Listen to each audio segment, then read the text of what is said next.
Bienvenidos al tema 1 de este curso intensivo en biología. Este tema irá sobre bioelementos y biomoléculas. El objetivo principal de este vídeo es que cuando acabes de verlo seas capaz de determinar las características físico-químicas de los elementos que forman a los seres vivos. Para comenzar tenemos que definir los bioelementos como aquellos átomos químicos que forman parte de los seres vivos. Son en torno a unos 70, pero solo 25 son comunes a todas las formas de vida. Podemos clasificarlos de diferentes maneras y una de ellas en función de su abundancia. El 99% lo conforman átomos de carbono, hidrógeno, oxígeno y nitrógeno, y en menor medida fósforo y azufre. Y estos son los constituyentes mayoritarios de las biomoléculas. Se trata de átomos ligeros con tendencia a completar su último nivel energético compartiendo electrones. Sí, son muy hippies y lo comparten todo. Mediante enlaces covalentes con uno o varios átomos. Esto hace posible que formen moléculas más complejas, estables y diversas. Tenemos que destacar en especial la capacidad del carbono para conformar estos esqueletos moleculares. El carbono cuenta con 4 electrones de valencia en su última capa de electrones, de modo que puede hacer enlaces covalentes, que veremos ahora de qué se trata, con otros átomos de carbono. Reacciona súper fácil con el hidrógeno, con el nitrógeno y con el oxígeno. Y una cosa buena que tiene es que cuando reacciona con el oxígeno es altamente soluble en agua. Después tenemos los bioelementos secundarios, que conforman menos del 1% de los bioelementos totales. Aquí tenemos al magnesio, al potasio, al sodio, al cloro. Que estén en menor medida no significa que sean menos importantes, ya que son imprescindibles para el metabolismo celular. Y después tenemos los oligoelementos, que seguramente es una palabra que te suena de haberla visto en cosméticos o en, no sé,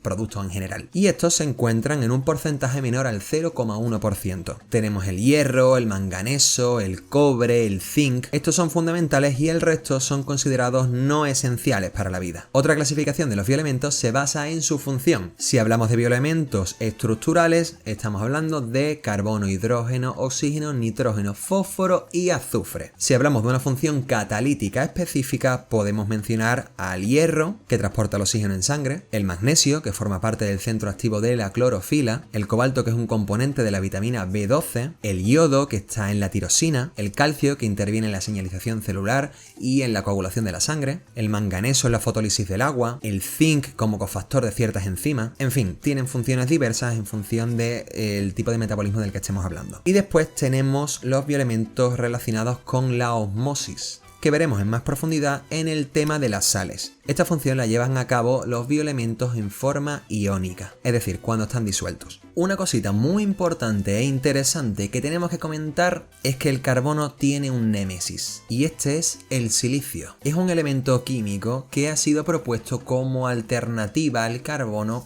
en la estructura de las biomoléculas, puesto que el silicio tiene muchas propiedades parecidas al carbono. Puede formar también 4 enlaces y forma parte del mismo cuadro periódico, el grupo 14. La ciencia ficción, como siempre, ha sido pionera en este tipo de teorías locas, y un ejemplo de esto es la película Alien, el octavo pasajero, que si no lo has visto es una película de culto que deberías conocer. En esta película de Ridley Scott se decía que el alien era una forma de vida basada en el silicio, y su sangre, que estaba formada por ácido molecular, podía circular por su cuerpo sin destruir los tejidos, gracias a las estructuras polisiliconadas, difícil la palabra, de sus conducciones. Estas siliconas también le permitían sobrevivir a ambientes extremos como el vacío del espacio. Las zeolitas podrían incluso realizar funciones parecidas a las de las enzimas en base a carbono, siendo capaces de filtrar y catabolizar sustancias. Estos materiales son una especie de arcillas con una estructura en forma de red, en 3 dimensiones, formada por tetraedros de silicatos y aluminatos, que están unidos entre sí formando esta red tridimensional. Esta red tiene un tamaño de poro de nivel molecular y se le conocen como tamizadores moleculares.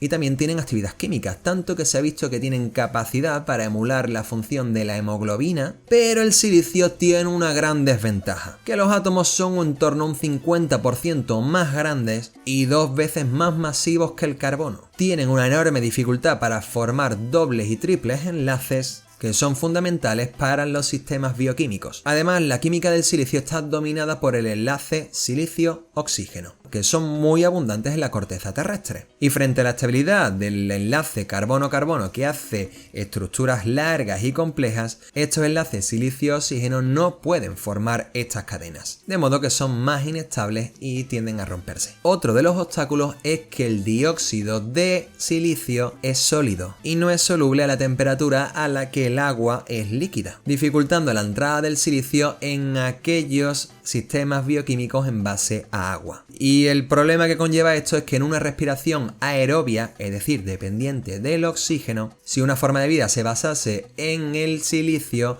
al respirarlo, es decir, al meterle oxígeno, solidificaría y taponaría los conductos respiratorios de esa forma de vida. Por lo tanto, los conductos excretorios respiratorios de estas formas de vida tendrían que ser totalmente distintas a las nuestras. Y es por eso por lo que las formas de vida basadas en el silicio, en principio, no son posibles. Los bioelementos se van combinando entre ellos para formar las biomoléculas, y estas las podemos clasificar en función de su estado energético. Por un lado tenemos las inorgánicas, que son pobres en energía, entre las que encontramos los gases, el agua y sales minerales. Y por otro lado encontramos las orgánicas y altas en energía, con un esqueleto basado en el carbono, los glúcidos, los lípidos, las proteínas y los ácidos nucleicos. ¿Cómo se forman las biomoléculas? Pues mediante bioelementos que se enlazan químicamente. Estos enlaces pueden ser fuertes, como los enlaces iónicos o covalentes, o enlaces débiles que tienen otras funciones no relacionadas con la estructura de las moléculas, dado que pueden romperse fácilmente, dado que son fuerzas intermoleculares. Hablemos del enlace covalente. Los elementos tienen tendencia a alcanzar una configuración electrónica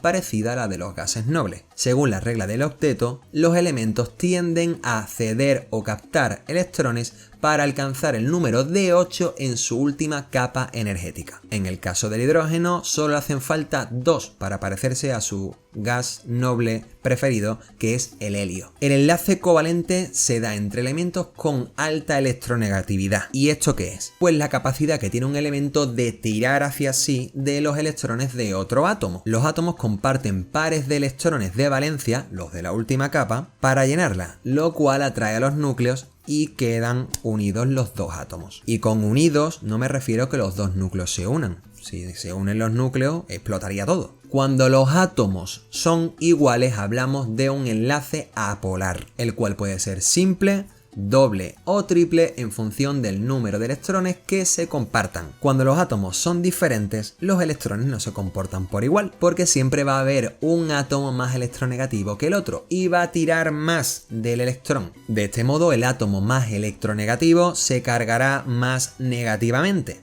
Hablamos siempre de cargas parciales, ¿ok? Y el otro átomo tendrá una carga parcial positiva, originándose un dipolo eléctrico. En este caso decimos que el enlace covalente es polar, porque tiene dos polos. Otro de los enlaces fuertes es el enlace iónico, que se da entre átomos de diferente electronegatividad. Uno de los átomos tiene que tener muchas ganas de tener electrones, es decir, ser muy electronegativo, formándose un ion negativo, un anión. El otro tiene que tener mucha tendencia a perderlos, tiene que ser muy desprendido, formando un ion positivo, es decir, un catión. La unión de ambos átomos se da por una atracción electroestática entre iones de carga opuesta. Los compuestos iónicos, y esto es muy importante, no forman moléculas, sino agregados iónicos, que forman parte de una red cristalina.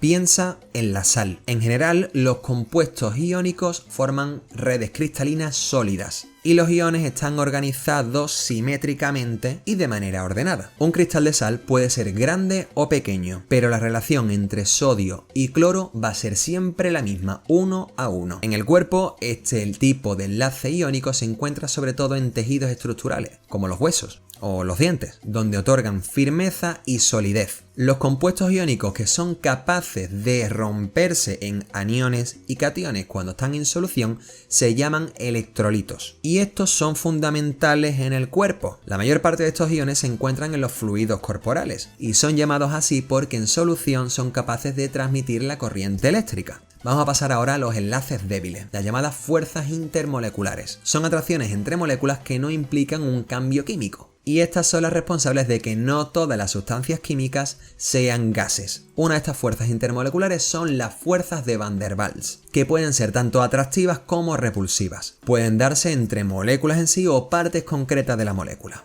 Las fuerzas de dispersión, o fuerzas de London, se dan entre moléculas apolares. Se producen por la aparición de dipolos espontáneos en la molécula, producidos por alteraciones al azar en la distribución de las cargas. Por otro lado tenemos las fuerzas dipolo-dipolo, que como su propio nombre indica, se da entre moléculas polares, que son como pequeños imanes, y como sabrás, pues los polos opuestos se atraen y los polos iguales se repelen. Estas son de origen eléctrico y se deben a la simetría de cargas por la propia estructura y composición de la molécula. En el caso de las fuerzas de Van der Waals son fuerzas muy débiles y es necesario que las moléculas estén muy cerca para que tengan lugar. Explican muchos fenómenos químicos y físicos como la adhesión, el rozamiento, la difusión, la tensión superficial o la viscosidad. Y debido a que son fuerzas débiles, son más importantes cuanto mayor sea el número de estas interacciones. Intervienen en procesos tales como la unión de la enzima y el sustrato o la unión entre el antígeno y el anticuerpo. Y finalmente tenemos otro tipo de fuerzas intermoleculares que son los puentes de hidrógeno. Se da entre moléculas que tienen un hidrógeno unido a un flúor, a un oxígeno o a un nitrógeno, que presentan pequeño tamaño y alta electronegatividad, por lo tanto el dipolo será fuerte. Esta electronegatividad hace que sobre el átomo de hidrógeno haya una carga parcial positiva más elevada. La presencia de estos átomos de hidrógeno hace explicables muchos de los fenómenos que ocurren en la naturaleza. El caso más significativo es el del agua. Y si quieres saber más sobre cómo afectan los puentes de hidrógeno a la cohesión del agua, aquí tienes el segundo tema de este curso intensivo en biología. Espero que te haya gustado y si tienes alguna duda, déjalo en los comentarios.